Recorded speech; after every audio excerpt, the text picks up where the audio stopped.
Welcome to more Fanime. What's up, everybody? Today I'm gonna be reviewing chapter 1086 of the One Piece manga. Yes! This bad boy just dropped early today with a nice fan translation. The official English translation comes out this Sunday, but you know me, I cannot wait until Sunday, and I gotta give you a spoiler warning because of that.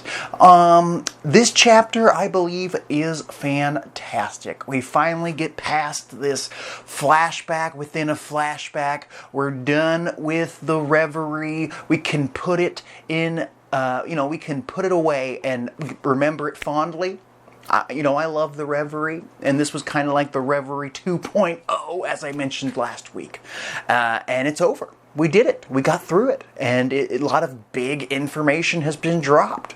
Vivi's got the D. Her dad's got the D. Sabo is surrounded by D's, as explained in this chapter alone. Oh, the D's are falling from the sky. Other than that, we get to see a little taste, a little, what would you call it, a sample of what the Gorosei, the five elders, and Emu can do, but through a silhouette. So still, Oda is hiding things from us, even in the final saga. What is going on? What is so important that we're not allowed to see it? I am wondering these things all at the same time while waiting an entire month for the next chapter so Oda can get eye surgery, which is great because the man deserves a break. He deserves an opportunity to spend time with his family. From what I've heard, he only spends one day a week with his family because he's so dedicated to the One Piece manga. Hopefully it's less. Hopefully he gets more days with his family nowadays. Maybe that was an old fact. But there is no cover story. There is no requested art. There is a color spread, which is beautiful. It has like a rainbow in it, but there's no Zoro and there's no Jinbei in this color spread. I'm wondering why. Is there importance to that? Probably not.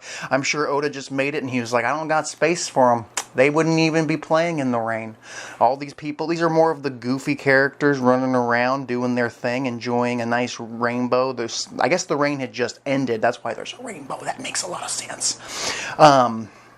But chapter 1086, the five elders, we're done. The reverie has come to an end. The world has yet to know about the demise of Cobra in this flashback. We know, because we've seen the future in Egghead Island, but the world has yet to know. We get to see, characters from Alabasta, Igaram, and Pell running around going, where's Vivi? Where's Cobra? He's very sick. Believe it or not, they are in deep doo-doo. I mean, I would be losing my mind if I was Igaram or Pell. I'd be like, whoa.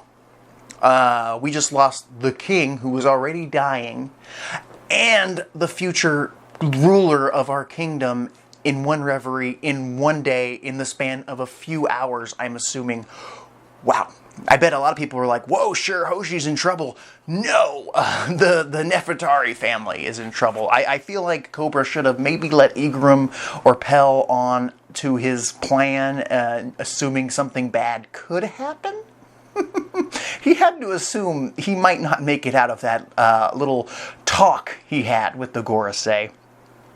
We get to see members of the reverie like Wapol, Vivi, Sabo, and Bonnie all jumping on different ships, hiding out, trying to escape without being seen, especially Wapol and Vivi, who are just like, shit, we just saw some shiz. Well, I guess Vivi didn't see it. Wapol saw it. He saw Vivi's dad die and still hasn't told her. She's like, why are you freaking out? What did you see? And he's like, I can't tell you of all people. If I tell you that they killed the king, you might go crazy and march your happy ass right back up to him and try to fight him like a dum-dum because you're kind of like Luffy and you might make a bad decision like that.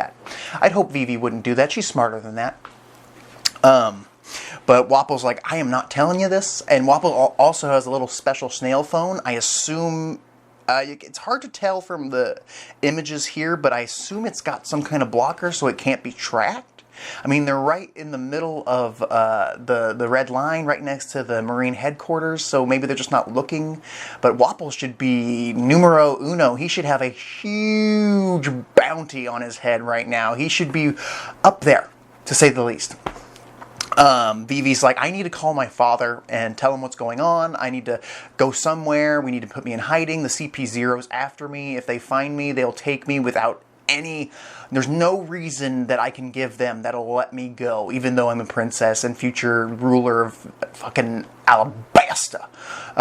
She's right. I'm still a little miffed. I'm a little perturbed by the fact that Wapol, and I get it, it's One Piece, I get it, it's manga, but the fact that Wapol munched his way away from the CP0 members, even if it wasn't Kaku, even if it wasn't Lucci, I feel like Caulifla, Bluno, with the door fruit of all fucking things, would have followed Wapol, would have caught him immediately and took Vivi back. Maybe let Wapol go since he's a ruler of a kingdom, but been like, whoa, actually no, they wouldn't, because he's a dead man walking, actually. So if they did catch him, they'd probably be like, what should we do with him?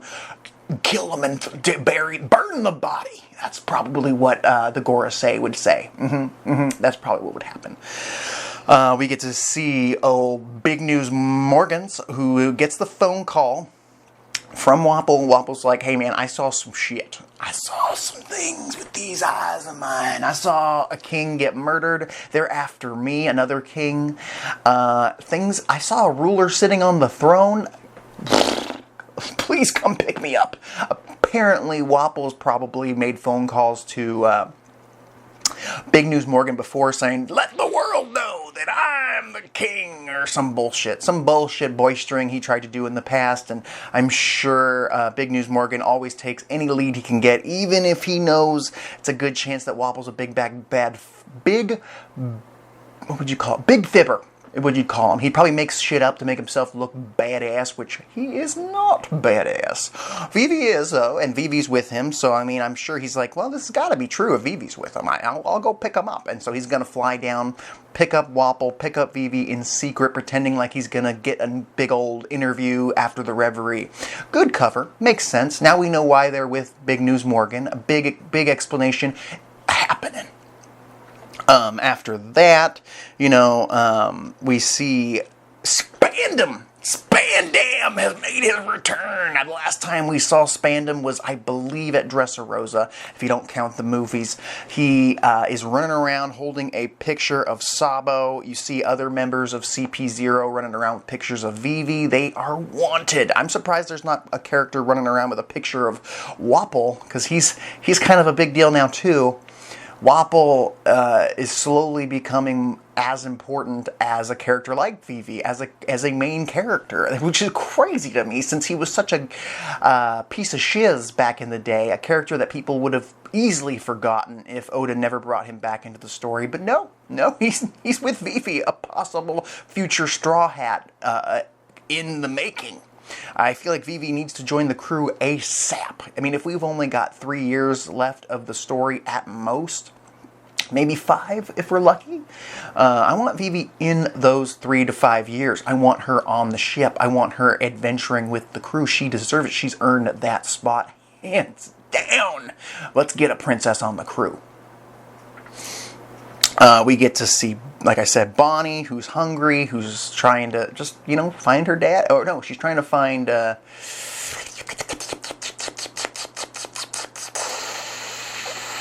Vegapunk. And we know that because we've seen the future. And then, Sabo is bleeding to death after his attack the attack that was hit by either, I don't know who hit him, but I think it was that weird arrow tail thing that went right through his body, probably through a kidney or two.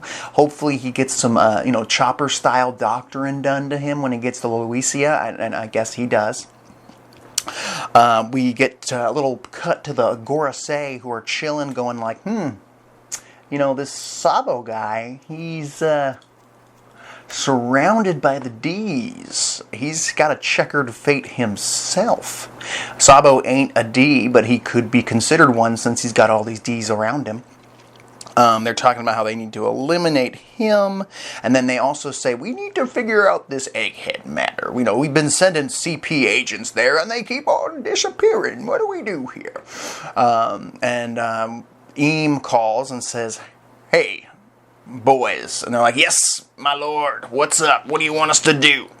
I'd like to use the Mother Flame. Mother Flame, the giant weapon that destroyed Luisia Kingdom that we got to see because we've seen the future, and this is a flashback. Yes, now we know this is not an ancient weapon, and it was created by Vegapunk. Like, why would Dr. Vegapunk build a weapon of mass destruction since he's a peaceful fella? He built a gun that can shoot bullets that turn other bullets into flowers. That's some peaceful shit. And so he's building a nuclear bomb-type weapon called the Mother Flame? I don't think so. I bet it was one of the other Vegapunks that built it. Maybe? It had to be. It had to be York that built it in secret and sold it to them. But it doesn't make sense either. Like, how could York build such a massive machine that could destroy an island undercover and also do all the other things that York is doing? It doesn't make any sense. Please comment down below. Does anybody have a theory to why Vegapunk would build this machine that actually works? At the very least, give them a Death Star hole in it so it's easy to destroy. So yeah, they're talking about doing it to a part of the ocean just to test it out. One of the Goroseis like, how about we hit like a barren forest, maybe with just some monkeys and animals in it? No. Imu's like, we're going to hit Luisia. And I'm like, why Luisia? In my head when I'm reading it. And then one of the Gorosei said, yeah, but why Luisia? And my thought is maybe Imu can see the future a little further than anybody we've seen so far. Maybe Imu can see that Sabo is on his way to Luisia and is hoping to eliminate him and test out the weapon at the same time. And after the Gorosei ask Imu, like, why do you want to hit Luisia? There's a lot of people there that pay taxes to us. But one of them was like, well, they are kind of rebelling, sort of, kind of, since the rebels showed up and, freed them from pirates and shiz. So they're kind of troublemakers. We need to set an example. Imu just says, it's because it's close by. Why not? It almost seems more sadistic if Imu didn't see the future and had no idea Sabo was headed there. And truth is, it's just because it's nearby and maybe he'll be able to see some of the fireworks. Also, Imu tells them there's one more thing. And they're like, yes, sire. I want Vivi. And they're like, indeed. I'm surprised they don't hang or execute the members of CP0 that let Vivi get away, especially with help from Wapol of all people. I mean, at this point, they are big fat failures, the CP0, since it's really frustrating because CP9, who left the government after they were betrayed by the government after they lost at Enies Lobby to the Straw Hats. They were basically blamed by Spanda. They left the government, according to the cover stories. They joined and made their own little pirate crew. And then for some reason, within the last 2 years, they decided to rejoin and get a promotion. And Spandam is part of their squad. It doesn't make a whole lot of sense. And now they're getting basically they've become jokes. A big group of them, other than Kaku and Lucci, let Vivi escape, as I mentioned. And then Lucci and Kaku go to Egghead Island and get their asses handed to them in under a couple pages. Kaku, I believe, just gets knocked out by, Stussy and whatnot, which you can understand is a trickster, but they don't seem as dangerous as they once were, even though they all have armament hockey, they all have observation hockey, look it up, every member has it, and yet they're kind of poopy. Doesn't make a lot of sense. And I get this, the gag manga parts that happen, the funny jokes that Wapol and whatnot. But Oda's going to have to do something real big to put them back on the map. Like, Lucci and Kaku and the rest of the group used to be one of my favorite groups in the entire series, but they have dropped. Lucci used to be one of my favorite villains in the entire series, and he is dropping fast. Like, when we cut back to Egghead Island, Lucci better do some crazy shit to make it up. I mean, he awakened his devil fruit, but what does it fucking mean if he gets his ass handed to him? Yes, he was able to take some beatings from Gear 5, and still keep going, so there's that. I just expected more, I guess. My expectations were too high for my boy Lucci. We also get the titles of all the Gorosei, like, for example, the military god of science defense, the god of environment, god of law, god of finance, god of agriculture. Sorry, hard word. Yeah, so these are the titles for the Gorosei. This is their jobs. You know, like, one of them keeps track of the money, one of them keeps track of the food, all that fun stuff. Weird. I don't really know where that's going to come in later. Maybe it will. Maybe their devil fruit abilities involve those specific things. Maybe they have devil fruit abilities that involve, like, gods of finance. We'll have to wait and see. I'm excited. So yes, he wants Vivi. We then cut to the Marines. We see Akainu, chilling, finding out about the revolutions happening in all the different kingdoms, thanks to the Revolutionary Army. We get to see the Seraphim, not the ones we've seen before, but we get to see Crocodile Seraphim. We get to see, what's his damn name? Gecko Moria Seraphim and Doflamingo Seraphim, and they look awesome. They look exactly how I thought they'd look. Crocodiles looks a little suspicious. He looks sad, and I wonder why Crocodiles has the scar across the face, because I thought that scar was given to Crocodile by Whitebeard when Crocodile was a young upstart pirate and went to the New World thinking he could take down anybody and got his ass handed to him and almost died. If this Crocodile has a hook hand, to me it seems like it was born and then operated on by Vegapunk. So Vegapunk could be a psycho, for all we know, and creating weapons of mass destruction, and is lying to the crew this entire time. This could be true. Ooh. But I am very interested, because we haven't really seen Doflamingo properly in the story in a long time, but now we're finally seeing his Seraphim.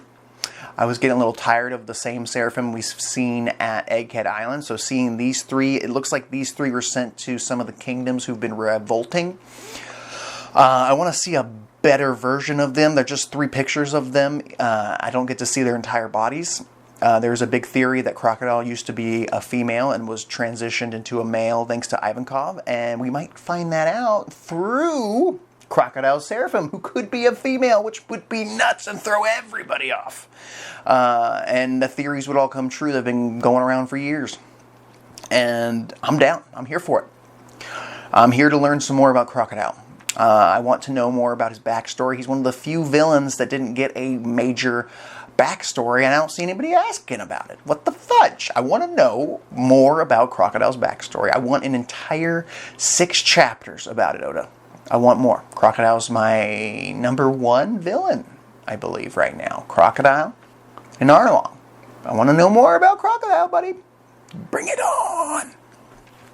We cut back to Nukama Island with revolutionaries, and Sabo's finishing his thing. He said was welcomed into Luisia as a hero for killing a tyrant of a king, since they're all revolting. He showed up at the perfect time, since all the people were turning on their king. And he decided not to tell them that he didn't kill. He did not kill Cobra. No, he didn't want to say that because he didn't want to, kill their vibe. He wanted the vibe to keep going. He wants the party of revolution to continue. And that's what's happening, people. Ivankov jumps to conclusions, if you ask me. Real quickly, is looking through a book. Ivankov's like, Emu.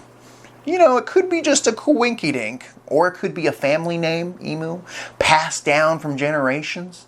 But Emu could be a being that's been around for 800 years. Things that we as fans would know, but something that Ivankov probably shouldn't jump to immediately after hearing this little story. Personally, I'm not sure about that. But it helps us, the fans, go, yeah, probably. But Oda just straight out saying it could be wrong. Also, Ivankov's like, well, only someone like Vegapunk could build a weapon like this that destroyed Luisia. Luisia, the people that escaped with Sabo, had to watch their friends and family and children, whoever stayed behind, burn, get evaporated, get eliminated from the world, be erased. Their whole island as well, their memories, gone. And now they're part of the revolutionaries. Now they have to reset their entire futures, and they're committed, to say the least, since they saw that head first.